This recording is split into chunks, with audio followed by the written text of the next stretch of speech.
Hello दोस्तों, मैं श्रवण कुमार आपके अपने चैनल एसके उत्कर्ष पर आपका हार्दिक स्वागत करता हूं। तो दोस्तों आज बात करने वाले हैं अपने फोर्थ ग्रेड के डीवी के डॉक्यूमेंट्स है वो आपको क्या क्या तैयार करने हैं। और जिस भी भाई का फोर्थ ग्रेड डीवी के अंदर 2 गुना के अंदर सिलेक्शन हो रहा है उनको बहुत बहुत बधाई। और फोर्थ ग्रेड डीवी के लिए आपको डॉक्यूमेंट्स है वो क्या क्या तैयार करने होंगे, तो इसके लिए मैं लाइन बाय लाइन आपको 10 डॉक्यूमेंट्स है वो बताऊँगा और उसके अलावा इनके PDF भी बताऊँगा कि ये किस तरह से फॉर्मेट रहने वाले हैं। अगर आपको इसके जो PDF चाहिए तो आप मेरे को कमेंट कर दीजिए, तो मैं आपको PDF भी प्रोवाइड टेलीग्राम के माध्यम से करवा दूंगा। तो सबसे पहले आपको मैं बताना चाहूँगा कि सबसे पहले ये जो देख सकते हैं आपके पहला है अटेस्टेशन फॉर्म है, अटेस्टेशन फॉर्म होता है। दूसरा आपको बताना चाहूँगा चरित्र प्रमाण पत्र, जो कि गजेटेड अधिकारी होता है उनसे अप्रूव होना चाहिए। ठीक है, वो 2 चाहिए होते हैं, पहला अटेस्टेशन फॉर्म और दूसरा है चरित्र प्रमाण पत्र। चरित्र प्रमाण पत्र आपको 2 चाहिए होंगे, ठीक है, जो कि इसकी PDF भी आपको मैं दे दूंगा, तो जिसके अंतर्गत आप देख सकते हैं कि किस तरह का आपको चाहिए होता है। तो ये गजेटेड अधिकारी के साइन इसमें चाहिए होता है।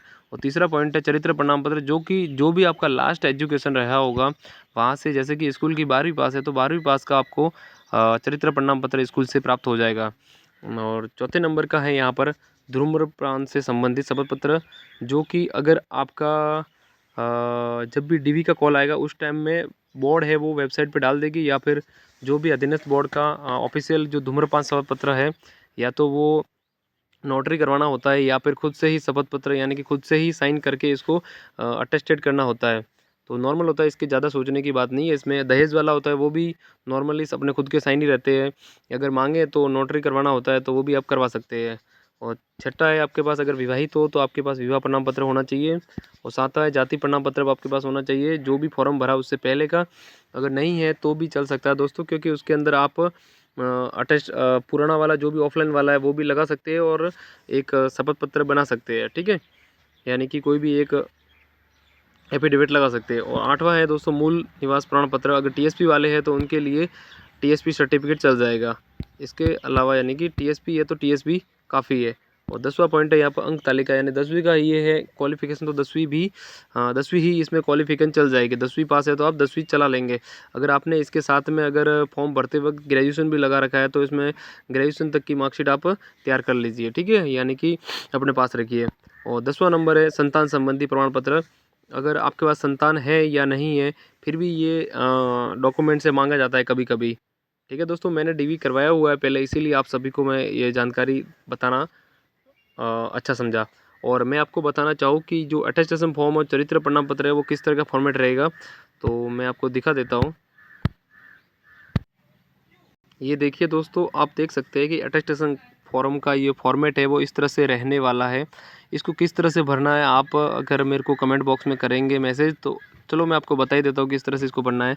कि जो पहला वाला पॉइंट रहने वाला है दोस्तों, इसके अंदर आपको नाम वगैरह लिखना है, अपनी पूरी डिटेल, सरनाम है, अगर रोल नंबर आपके क्या रहे थे फोर्थ ग्रेड में वो लिखने हैं, मेरिट नंबर लिखो या नहीं लिखो चल सकता है यहाँ पर, ठीक है दोस्तों। यहाँ पर एड्रेस लिखना है आपको, और यहाँ पर भी एड्रेस लिखना है दोस्तों। ये अगर आपने 1 साल से ज़्यादा कई बार कुछ भी किया है तो वो यहाँ पर लिखना है।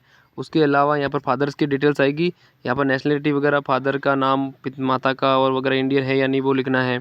उसके अलावा आपने शादीशुदा है, अगर हस्बैंड आपके हैं तो आप हस्बैंड का यहाँ पर और निवास जो भी बर्थ प्लेस होता है वो लिखना होगा। वाइफ है तो वाइफ का बर्थ प्लेस लिखना होगा। और यहाँ 7वां पॉइंट है, यहाँ पर डेट ऑफ बर्थ लिखनी है, यहाँ पर डेट मतलब कितना साल के आप हो चुके हैं, ठीक है। और दूसरा है प्रेजेंट एज ऑन एडवर्टाइजमेंट के टाइम में कितनी एज थी आपको वो लिखनी है। और उसके बाद में एज ऑफ मैट्रिकुलेशन, यानी कि 10वीं के टाइम आपकी कितनी एज थी साल के अंदर लिखनी है, 15 साल 7 महीने 8 दिन ऐसे वगैरह आपको लिखना होगा। और 8वीं में आपको जो प्लेस आपके बर्थ की है, जो डिस्ट्रिक्ट और स्टेट क्या रहे वो लिखने हैं आपको, ठीक है। और 9वां है जो टीएसपी से अगर SC ST से बिलोंग करते हैं तो वो आपको यहाँ पर लिखना होगा। और 10वें पॉइंट के अंतर्गत आपको क्या लिखना है तो हम बता देते हैं आपको कि 10वीं के अंदर आपके एकेडमिक डिटेल आएगी, पहला, दूसरा, तीसरा, चौथा, पाँचवा। तो यहाँ पर कब आपने 10वीं के अंदर एंटर किया, 10वीं कब आपने पास की, और उसके बाद में यहाँ 10th लिखना है, 10th करके छोड़ देना है। इसी तरह से यहाँ 12वीं का भी एंटर और लिविंग और यहाँ पर 12वीं लिखना है, ठीक है। इसी तरह से आप कॉलेज का भी यार कोई भी आपकी क्वालिफिकेशन है तो आप यहाँ लिख सकते हैं। तो इस तरह की यहाँ पर डिटेल रहने वाली है। और यहाँ पर 13वें पॉइंट के अंदर आप कोई भी 2 गवाह लिख दीजिए। और इसके बाद में ये भी एक चरित्र प्रमाण पत्र का फॉर्मेट रहने वाला है। यहाँ पर भी आपको गजेटेड अधिकारी के साइन करवाने होंगे। यहाँ पर गजेटेड अधिकारी का साइन करेगा कि आपने कितने साल से आपको वो जानता है, वो भी यहाँ पर डिटेल्स रहने वाली है। तो ये डिटेल रही दोस्तों अपने यहाँ पर अटेस्टेशन फॉर्म की। उसके बाद मैं आपको बताना चाहूँगा कि चरित्र प्रमाण पत्र का क्या रहने वाला है। ये दोस्तों चरित्र प्रमाण पत्र का फॉर्मेट रहने वाला है, जिसके अंदर दोस्तों आपको क्या करना होगा। चरित्र प्रमाण पत्र के अंदर यहाँ पर आपका नाम आ जाएगा दोस्तों, पहले फॉर्मेट में पिताजी का नाम आएगा, निवास स्थान आ जाएगा, और आपको जो भी यहाँ पर गजेटेड अधिकारी साइन करेगा वो लिख देगा कि आपको कितने माह से जानता है, यहाँ पर कितने साल से जानता है। यहाँ पर कोई मायने नहीं रखता, महीने लिख सकते हैं यहाँ पर दोस्तों, 10 महीने, 11 महीने, 6 महीने से ज़्यादा लिख सकते हैं, ठीक है। ऐसा ज़रूरी नहीं कि साल भर से भी जानता हो, 2 साल 3 साल, क्योंकि यहाँ पे ऑप्शन में माह दे रखा है, और यहाँ पर उनका हस्ताक्षर होगा, यहाँ पर मूल मोहर लग जाएगी, यहाँ पर दिनांक आ जाएगी, ठीक है। तो ये ऐसे अलग अलग 2 गजेटेड अधिकारी के चरित्र प्रमाण पत्र बना दें। उसके अलावा भी एक चरित्र प्रमाण पत्र जो कि स्कूल से या फिर कॉलेज से आपको जो लास्ट क्वालिफिकेशन है वहाँ से प्राप्त होने वाला है। और भी आपको कोई जानकारी चाहिए तो मेरे चैनल के कमेंट बॉक्स में आप मैसेज कर दीजिएगा, तो आपको जानकारी जो भी मेरे पास होगी मैं आपको अवेलेबल करवा दूँगा, ठीक है दोस्तों। चैनल पे नए हैं तो चैनल को शेयर और सब्सक्राइब जरूर करें। धन्यवाद।